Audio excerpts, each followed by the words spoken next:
Assalamualaikum warahmatullahi wabarakatuh. Ketemu lagi di channel Kreto Ilmu. Kemarin saya sudah berjanji akan mengupas tuntas atau mereview novel bestseller atau novel unggulan dari Buya Hamka yang berjudul tentang Tenggelamnya Kapal Van der Wijk.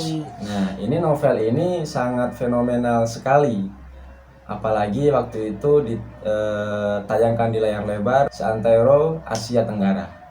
Nah, sekarang sebelum saya mulai, saya kedatangan seorang masukan nih. Nah, di sini bisa dibilang inilah saya sekaligus memperkenalkan istri saya. Assalamualaikum. Ya, nanti bisa dijelaskan sendirilah background beliau seperti apa, dan tentunya nanti juga saya cantumkan beliau juga punya YouTube channel juga. Tapi kita beda konten gitu. Ya, mudah-mudahan menginspirasi lah intinya ya. Oke, langsung saja sesuai konteks. Sekarang kita akan bahas novel ini novelnya. Novel terbitan tahun 2013. Oke. Inti dari novel ini nantinya akan sedikit saya akan tanyakan karena beliau yang pernah menganalisis dan sudah menjadi artikel, dan nantinya mudah-mudahan bisa terbitkan secara jurnal nasional. Amin, amin ya robbal alamin. Oke, silakan Ibu yang terhormat.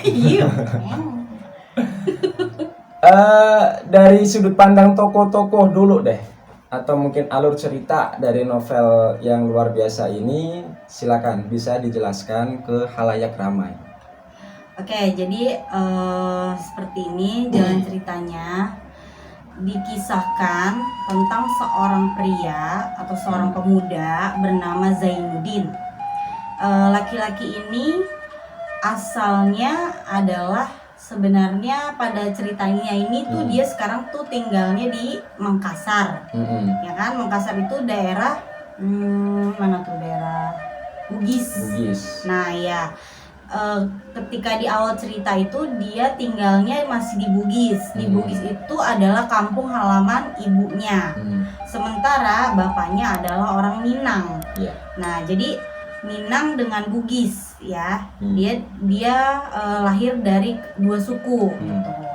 Nah, ketika ibu dan bapaknya sudah meninggal, dia diasuh oleh Mak Base namanya. Mak Base.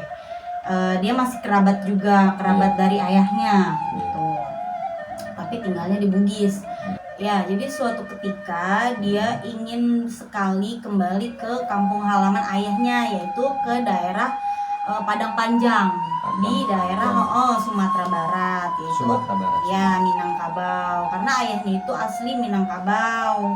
Nah, setelah dia pindah ke Minangkabau, di situ dia bertemulah dengan si Hayati. Ya, Hayati ini kalau di filmnya diperankan oleh Pevita Pierce. Bukan Sarah Pierce ya. Pevita Pierce. Nah, disitulah dia bertemu dengan Pevita Pierce, Hayati maksudnya. Pemeran tokoh. Bertemu dengan Hayati yang backgroundnya ini adalah orang asli Minangkabau, dan dia termasuk orang yang dipandang juga lah di situ istilahnya. Nah, si Zainuddin ini rupanya di bangsa Bugis pun menerima penolakan gitu. Iya, karena dia dari dua suku juga nih. Dia di Bugis dia tidak diterima karena dia punya darah Minang. Nah, sedangkan di Minang dia tidak diterima karena ada darah Bugis gitu. Itu campuran di situ ya. Iya, nah begitu dia sampai di Minang itu dia nggak diterima juga oleh warga Minang gitu. Waduh, siapa? Nah, suatu ketika dia saling menyukai oleh Hayati, ditentanglah oleh orang tuanya Hayati karena merasa si Zainuddin ini nggak punya masa depan dan memang dari latar belakang yang tidak mampu gitu, nggak mampu juga, sedangkan dia juga sukunya kan campuran gitu, ada orang Bugis dan Minang, dia bukan asli Minang gitu. Sementara maunya orang tuanya si Hayati ini dia nikah juga dengan orang Minang juga. Terus setelah itu karena ditentang, akhirnya si Zainuddin ini frustasi, dia merantaulah ke Jawa dan menjadi seorang penulis gitu. Setelah Ya, itu berjalannya waktu ternyata dia mendapat respon yang positif dari para pembacanya. Akhirnya dia menjadi penulis yang sukses di situ. Nah, suatu ketika ada acara opera ya. Opera, dia ketemulah dengan si Hayati dan si suaminya nih Aziz. Nah, rupanya si Hayati ini udah dijodohin dengan si Aziz. Namanya. Nah, Aziz nih kalau di film nih yang diperankan oleh si Reza Rahadian. Bukan Aziz Gagap. Ya, bukan Aziz Gagap, itu mah OVJ ya kan. Nah, setelah ketemu di opera, itu dia bertemu sama si suaminya juga, Hayati. Hayati dan suaminya bertemu dengan Zainuddin. Nah, otomatis si Hayatinya kaget dong ketemu sama si Hayati. Karena Zainuddin itu udah sukses gitu loh. Nah, ketika di puncak suksesnya ini dia pengen banget nih balik sama si Hayati. Rupanya dia udah nikah kan sama si Aziz ini. Nah, disitulah tambah makin patah hatinya dia tuh dari situ. Karena di Surabaya itu waktu itu dan mungkin sampai sekarang juga merupakan pusat kota besar di sana. Makanya ada opera dan lain sebagainya. Tujuan Zainuddin itu sebetulnya kalau ke Jakarta pun bisa, cuman dia pengen mengasingkan diri ke Jawa karena anggapannya di Jawa itu lebih tenang merantau ketimbang di ibu kota atau Jakarta gitu. Nah, ketika yang pertemuan itu tuh puncak ininya masalahnya di situ, ketemu lagi si Hayati minta pulang ke Padang gitu. Dengan menaiki kapal ini namanya kapal Van der Witch gitu. Nah, rupanya nggak sampai dia ke Padang, tenggelam lah itu kapalnya.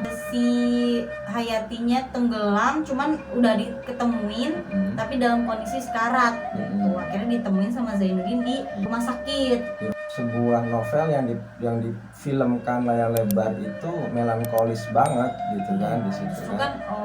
Biasanya kalau sudah difilmkan itu kayaknya beda gitu rasanya gitu kan ya, dengan apa yang kita baca di novel sama yang difilmkan gitu. Iya, karena mungkin kebanyakan novel bestseller yang sudah difilmkan itu memang tidak mengambil semua plot, apalagi mengambil semua alur, karena kalau diambil alurnya semua, settingnya gimana, plotnya gimana, itu mungkin memakan 12 jam dalam pemutaran film tersebut. Makanya tidur dulu itu. Jadi intinya kalau di film itu ya diambil intisarinya, penting-pentingnya aja, alur yang penting, karena kan ada alur yang penting dan gak penting. Menurut saya alur yang gak penting itu yang kebanyakan di novel itu ada namanya puisi. Tercantum puisi di situ, tercantum kemudian syair, tercantum kayak pantun dan lain sebagainya. Itu merupakan alur juga. Nah, alur di situ dalam tokoh sebuah karya sastra novel itu disebut dengan alur imarginal. Jadi alur yang dibayang-bayangin aja. Jadi ketika tokoh melamun digambarkan di novel itu dia melamun dengan menuangkan isi hatinya dengan berupa syair, berupa puisi gitu loh. Itu juga termasuk alur. Cuman kalau puisi itu kan harus menganalisisnya dengan ilmu yang tingkat tinggi lah. Dalam sastrawan itu ilmu tingkat tinggi, karena satu kata puisi itu bisa tafsirkan banyak sekali kalimat dan kaidah di dalamnya. Itu sebetulnya ada berapa tokoh sih di novel Van der Witch ini? Lebih detailnya tokohnya sih ada yang pertama kan Zainuddin utama ya, sama Hayati. Nah, itu si Aziz. Temennya Hayati itu namanya Hadijah. Saya suka keliru nama Zainab. Jadi Hadijah. Hadijah, terus Aziz udah, terus Mak Base tadi ibu angkatnya si Zainuddin. Terus Muluk itu sahabatnya Zainuddin. Terus ada Daeng Masiga sama Mak Tengaling. Nah, ini si Zainuddin ini penokohannya seperti apa ya? Zainuddin yang sekilas saya baca, memang beliau itu kalau saya berpikirnya hampir 80% sifat Zainuddin atau watak Zainuddin itu ya pemuda yang gigih gitu. Dan hampir mirip dengan karakternya Buya Hamka gitu loh. Jadi kalau yang mau menganalisis novel ini sebetulnya baca biografi dari Buya Hamka itu sudah mensifati Zainuddin. Makanya dalam novel itu biasanya sifat tokoh akan dituangkan langsung dalam karangannya. Nah itu. Jadi kalau dari sifat Zainuddin itu kan bisa kita rincikan. Dia yang termasuk penulis yang handal, kemudian penerjemah yang luar biasa. Bahkan si Zainuddin itu seorang santri yang sangat soleh menurut kiainya waktu di Minang. Dan dia juga ternyata ahli ilmu nahwu dan sorof gitu loh. Makanya saya tuh yang paling seru baca novel ini itu bagian tag mau terakhir atau ending, itu menjelaskan tentang kegigihan Zainuddin mempelajari ilmu. Nah, ada kalimat yang sangat luar biasa. Nanti teman-teman semua bisa buka novel ini, ada di halaman bagian teks sebelum akhir, itu di halaman secara kepenulisan ataupun sifat penulisan. Ada kalimat begini: jika seseorang ingin meraih sebuah ilmu yang banyak atau tinggi lah, harus mempunyai dua alat yang dia pegang, yaitu nahwu dan sorof. Ternyata nahwu sorof ini bukan hanya kaidah yang dipakai untuk mengupas kitab kuning saja atau kitab gundul kalau bahasa Jawa itu. Kalau saya dulu pesantren namanya kitab gundul. Sekarang si Hayati nih, kalau Hayati ini penokohannya dia sosok perempuan yang lemah lembut, lugu, dan bisa dibilang dia penurut juga sama orang tuanya. Buktinya dia mau nggak mau ya harus dijodohin sama si Aziz ini. Terus selain Hayati ada si Aziz. Nah Aziz ini yang tokoh antagonisnya gitu. Jahat ya. Oh jahat sih sepertinya, karena dia emang dia suka kayaknya sama Hayati. Cuman dengan kekayaannya dia itu dia memanfaatkan segalanya untuk menahan Hayati agar tidak kembali ke Zainuddin. Kalau latar memang kebanyakan di Minang ya. Minang daerah Sumatera Barat. Makassar juga, Makassar ini daerah Bugis ya. Itu suku Bugis. Terus dusun Batipu itu di daerah itu tadi, Minangkabau, Padang Panjang, terus Jakarta, Surabaya. Nah terus ada yang di Lamongan itu Jawa Timur. Oh jadi rumah sakitnya di situ. Oke, jadi ada yang menarik nih. Ternyata setelah filmnya rilis, nah terus kan di covernya itu Pevita Pierce itu pakai tank top ya. Rupanya menjadi pro dan kontra. Sempat menjadi. Jadi orang Minang itu nggak setuju karena karakter orang Minang itu harusnya tertutup secara Islami. Nah, sedangkan di poster itu Pevita Pierce-nya pakai tank top, makanya menjadi menuai kontra gitu film ini gitu. Ya, memang kita tahu ya aktor-aktor yang luar biasa seperti Reza Rahardian, kemudian Herjunot Ali. Memang seorang sutradara itu memilih yang jelas minimal tidak harus sama dengan kehidupan asli dari tokoh yang diperankan tersebut. Tapi ya, artinya dari novel ke film itu sudah menjadi remake ya, maksudnya udah banyak yang disunting dan bisa jadi ada beberapa karakter yang berbeda juga dari novel gitu. Nah dari situ juga Pevita Pierce waktu itu sudah mengklarifikasi ya, dirinya memang tidak sempurna, artinya tidak harus pure sama. Yang jelas ketika diperankan itu ya itulah Hayati yang sesungguhnya yang diperankan oleh Pevita. Nah terus pernikahan antar adat. Ya, ini saya tunggu-tunggu. Jadi sebagai itibar aja atau renungan dan kaidah atau manfaat yang kita ambil ya. Jadi begini, pernikahan beda adat memang tidak semua suku. Nah kalau suku itu kan rumah, kalau adat itu kan teknis yang dilakukan dalam suku-suku tersebut. Jadi tidak semua suku menerapkan apa yang dilakukan atau yang dipraktekkan di novel ini ya, yang difilmkan di layar lebar. Ternyata Minang itu memang suku atau adatnya mengikuti adat, ya harus mengikuti orang dulu, artinya sesepuh-sesepuh di sana, para petua-petua atau datuk di sana. Jadi di sana itu ketika ada orang dari keluarga yang campuran sedikit, misalkan Minang, bapaknya Minang, ibunya Jawa, itu nggak boleh Jadi mesti harus orang harus Minang benar-benar dengan pure. Minang, ya. Minangnya itu pure, tidak boleh bercampur sama suku lain. Nah di sini memang yang paling melankolis itu saya lebih ke Zainuddin. Tadi saya jelaskan Zainuddin seorang santri, dia memang campuran, ibunya dari Bugis, bapaknya Minang. dari Minang.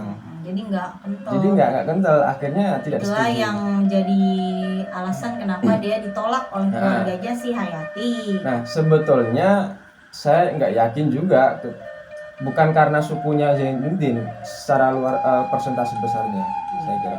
Cuman karena keluarganya si Hayati ini kan memandang dari harus orang kaya. Iya, karena si Aziz juga orang kaya dia. Jadi walaupun Zainuddin ini pure orang Bugis asli, tentu dia juga masih tidak terima karena dia merupakan orang yang tidak punya gitu loh, atau yang tidak sekaya si Aziz lah. Nah di sini ada apa ya? Ada gap atau ada ekstradisi. Ekstradisi itu pemisahan antara suku dan harta. Iya. Masing-masing suku beda-beda. Tapi tidak semuanya, saya meyakini ini hanya itu kan hanya asumsi lah orang-orang kita juga nggak tahu apakah orang Sunda benar matre enggak juga. Dan banyak juga kan laki-laki Jawa nikah sama cewek Sunda. Sekarang mah udah modern. Makanya di situ tanda kutip bisa diikutin atau enggak ya terserah, kita lebih baik merundingkan kepada keluarga. Nah dengan sifat Hayati itu juga termasuk bagus, dia tidak egois dengan dirinya sendiri, dan dia juga mendiskusikan atau minta pendapat keluarga besarnya. Jadi dua-duanya kita harus jaga sikap sebetulnya. Itu penting dari inti dari novel ini yang luar biasa. Adat istiadatnya memang saya acungin jempol, bagus. Itu saja yang dapat kita sampaikan. Ada next video nanti tentang ya penasaran mungkin ya, ini yang kita tunggu-tunggu. Ternyata kita sangat kepo dengan novel ini gitu loh. Apa yang kita akan ulas berikutnya, simak konten atau video setelah video ini ditayangkan. Dan saya ingatkan jangan lupa subscribe, like, dan share. Kemudian tambahkan komen yang sangat inspiratif. Jika ada masukan-masukan novel apa lagi yang ingin kita bahas, silakan komen di kolom komentar di bawah. Cukup dari kita, mudah-mudahan bermanfaat. Sampai berjumpa lagi di next video. Terima kasih. Wassalamualaikum warahmatullahi wabarakatuh.